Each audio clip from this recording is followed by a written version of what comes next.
quantas horas por dia a gente deve usar aquela meia de compressão, aquela meia elástica que protege contra a trombose e contra a má circulação? Será que é para usar no período da manhã ou é para usar à noite para poder dormir? Será que qualquer pessoa pode fazer o uso da meia? É só chegar numa loja de produto hospitalar e pedir lá, me vê aí uma daquelas meias que previne trombose, aquela de média compressão, será que é só isso? Ou será que é melhor usar uma meia que vai até a coxa para proteger toda a perna? Ou a gente usa uma meia de alta compressão porque a proteção é ainda mais alta? Como que funciona as meias antitrombo, aquelas meias que protegem contra a má circulação? Eu sou o Dr. Antônio Casselli, eu sou médico especialista em cirurgia vascular e angiologia e aqui você está no melhor canal sobre má circulação, trombose e embolia do Brasil. Nosso tema de hoje vai ser para tirar algumas dúvidas sobre as meias de compressão. Primeiro, para você entender qual que é a utilidade, por que a meia funciona,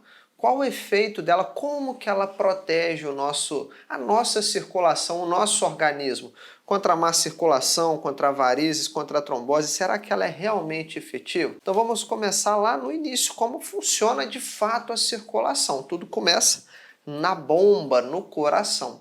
Ele manda sangue para as pernas através das artérias e esse sangue retorna de volta para o coração através das veias. Então, do coração para as pernas, o sangue vai pelas artérias e ele volta para o coração através das veias.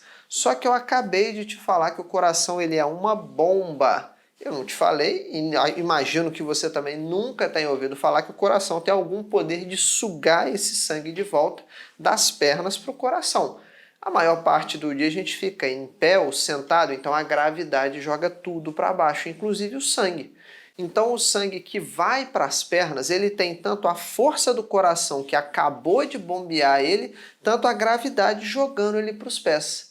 Só que quando esse sangue tenta retornar, aquela força que o coração bombeou já não está tão forte mais e a gravidade também está jogando contra, está dificultando o retorno venoso. Só que o nosso corpo desenvolveu ferramentas para poder fazer com que o sangue retorne das pernas, para fazer o retorno venoso.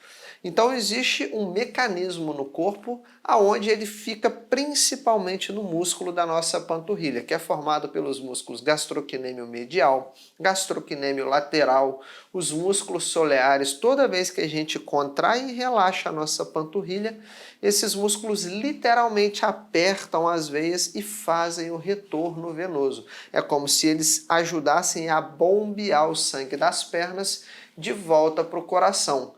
Talvez você ache que isso não é tão importante, só que mais de 90% da circulação das veias da nossa perna precisa desse mecanismo.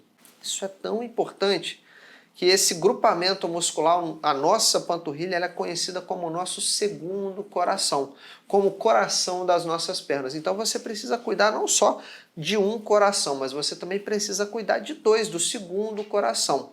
E a meia elástica, a meia de compressão, a meia antitrombo, ela é uma das ferramentas, por quê? Porque ela transfere a energia elástica do material para o nosso segundo coração, para os músculos da panturrilha, para que a cada contração ele tenha mais força para bombear mais sangue, para combater a má circulação, para ajudar a fazer um retorno venoso melhor. E agora a gente entra numa dúvida frequente. Quantas horas usar? Qual meia usar?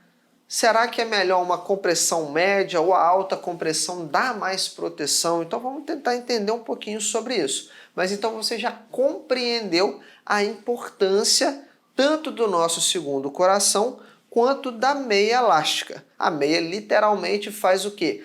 Energiza o nosso segundo coração. A energia elástica do material ela é transferida para o nosso segundo coração para que ele consiga melhorar o retorno venoso e combater a má circulação. Só que existem meias que vão até o joelho, como por exemplo essa aqui, que é uma meia 3/4. Existem meias também que vão até a coxa, por exemplo essa que é uma meia 7/8. Existem também as meia calças. Tudo bem até então? Então qual que a gente vai optar? Se você precisa só de uma proteção ou tem uma doença na circulação que fica só abaixo do joelho, uma meia 3/4, que é aquela que vai até o joelho, é suficiente. Mas vamos supor que a gente está diante de uma pessoa que já teve trombose ou que tem um refluxo numa safena, uma veia doente na coxa.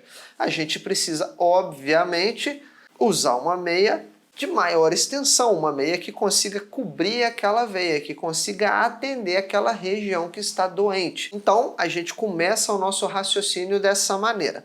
Com relação à compressão, como que nós vamos definir qual a melhor compressão? A compressão entre 10 a 20 milímetros de mercúrio é chamada de leve, de suave, são meias de descanso. Elas são muito úteis para pessoas que só querem prevenir, que querem só se cuidar, ou seja, não estamos falando de pessoa que tem varizes, que já tiveram trombose, que tem algum problema linfático, não. As meias de leve, de suave compressão, elas são para prevenção. Já se a gente está diante de uma pessoa que tem varizes, que tem doença nas veias ou já teve, por exemplo, já teve uma trombose, talvez as meias de média compressão, elas vão trazer um benefício maior. Só que é um erro pensar que as de alta compressão vão trazer ainda mais proteção. Por quê? As de alta compressão elas são mais difíceis de calçar e elas também apertam tanto as pernas que elas podem começar a trazer também uma dificuldade no sangue de chegar até a perna. Então as meias de alta compressão elas são usadas em situações específicas, principalmente quando em períodos após tratamentos. Por exemplo, a pessoa fez um tratamento de varizes com espuma, a laser, pode ser que seja necessário usar uma meia de alta compressão. Pessoas que têm, por exemplo, sequelas da trombose, uma síndrome que aconteceu após a trombose, a perna ficou inchada, dolorida, talvez pessoas com linfedema, que são doenças nos vasos linfáticos. Casos selecionados a gente vai usar de alta compressão. Então, só porque a compressão é mais alta, ela talvez até consiga fornecer um pouco mais de proteção, dê mais energia para o segundo coração. Só que dependendo da situação, a gente começa a ter o quê? Algum momento que a gente começa a prejudicar. Então a gente tem que ter esse balanço entre dar uma energia suficiente para o nosso segundo coração e não dar uma energia excessiva. Por quê? Imagina um elástico. Se você puxar um elástico demais, ele pode arrebentar também. Só para te dar um exemplo ilustrativo de que fazer compressão excessiva pode ser danosa. Tudo bem? Só que nem todas as pessoas podem usar a meia compressiva. Lembra que eu te falei das artérias? Que são aqueles vasos sanguíneos que vão do coração para a perna.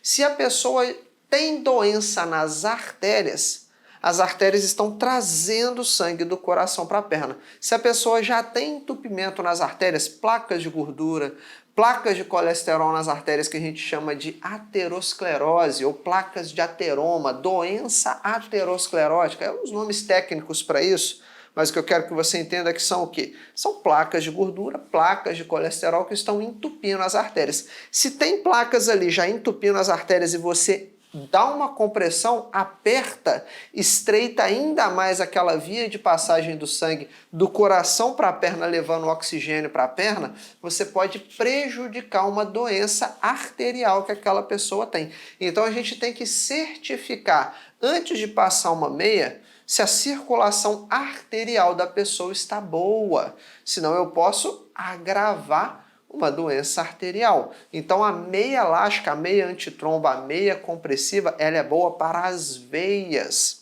Tudo bem? Só que para eu poder prescrever uma meia adequada, eu preciso ter certeza que eu não vou prejudicar as artérias. E qual o período do dia que a gente usa? Lembra que eu te falei que ela dá energia para o nosso segundo coração impulsionar mais sangue, fazer um retorno venoso melhor, combater a má circulação, a estase, que é o sangue parado nas pernas, e sangue parado igual leite parado. Leite parado não dá uma nata, sangue parado dá coágulo, dá trombo. Então a gente quer o quê? Fazer esse sangue circular nas veias da perna. Então presta atenção comigo, eu preciso o quê? Que o músculo da panturrilha esteja em movimento. Então raciocina comigo. Qual o melhor horário do dia para você usar a meia? no horário do dia que você está ativo. Se você coloca a meia e deita, o segundo coração não está se movimentando, não está bombeando sangue, a meia não tem utilidade. Também é um erro falar que é para usar durante o dia. Por quê? Porque tem pessoas que trabalham à noite. Então, bom senso, né, gente? Para usar no período do dia que a pessoa está mais ativa. Idealmente de 8 a 12 horas. Esse é o horário do dia que a gente vai fazer o uso da meia. Colocou 8 horas da manhã, tira 8 horas da noite. Aquele período que você chegou do seu trabalho, vai já tomar um banho, ver uma televisão para começar a programar ali para já ir para a cama dormir. Já nesse período já pode tirar a meia. Agora, vai na rua, por exemplo, ficar andando, passeando, numa fila de banco, andando pelo supermercado, ou seja, fazendo atividades no dia a dia, vai com a meia. Então, a meia antitrombo, ela é sim uma boa ferramenta para combater a má circulação nas veias, mas eu preciso me certificar que a pessoa tem o quê? Tem um sistema arterial, as artérias estão boas, não tem doença arterial. Então, nem todas as pessoas podem indiscriminadamente usar meia. Por isso que eu não recomendo você chegar na loja, ô amigo, me dá aquela meia que previne trombose. Por quê? Porque se você tem certeza que as suas artérias estão boas, se você tiver, aí tudo bem. Mas o ideal é que ela seja prescrita. Por quê? Porque você precisa saber se você tem alguma doença nas veias, se essa doença nas veias vai se beneficiar da média ou da alta compressão, ou se para você uma meia de leve, de suave compressão é suficiente. Além do mais, você precisa se certificar. Se você precisa só de proteção, uma meia que vai até o joelho a 3/4 é suficiente, ou se tem alguma doença nas veias acima do joelho, onde uma meia 7/8 ou meia calça seria mais adequada. Então fica aqui a nossa revisão sobre as meias de compressão. Se você se interessa por esses temas com relação à má circulação, trombose e embolia, não esquece de se inscrever no canal para ser notificado de todas as novidades que acontecem aqui. Se você quiser conhecer um método, um passo a passo, para poder blindar a sua circulação contra a trombose, para poder te proteger contra a embolia, prevenir de fato a má circulação, as doenças da circulação. Na descrição desse vídeo vai ter um link para você conhecer o protocolo antitrombose. É o nosso programa avançado, onde a gente vai te entregar um método, um passo a passo, um plano de ação para você ter certeza que você está fazendo tudo o que está ao seu alcance para poder se proteger de fato contra as doenças da circulação. Esse programa ele serve para atender pessoas que estão em tratamento da trombose, que já tiveram trombose e não querem passar por isso, e para quem não teve e não quer de forma alguma passar por isso, para quem quer o quê? Combater a má circulação e não ser surpreendido por uma doença como a trombose ou como uma embolia. Não esquece também de deixar aquela curtida, aquele gostei, clicar aí no joinha, dar aquele like para a gente poder impulsionar esse vídeo para mais pessoas, para a gente poder levar informação de qualidade mais longe, a minha voz junto com a sua. A gente alcança mais pessoas e nos comentários pode deixar sua dúvida, pode deixar o que você está achando aqui, se você está gostando, não está gostando, dúvidas e sugestões para os próximos vídeos, para a gente também poder entender o que está passando aí do outro lado. Até o nosso próximo vídeo.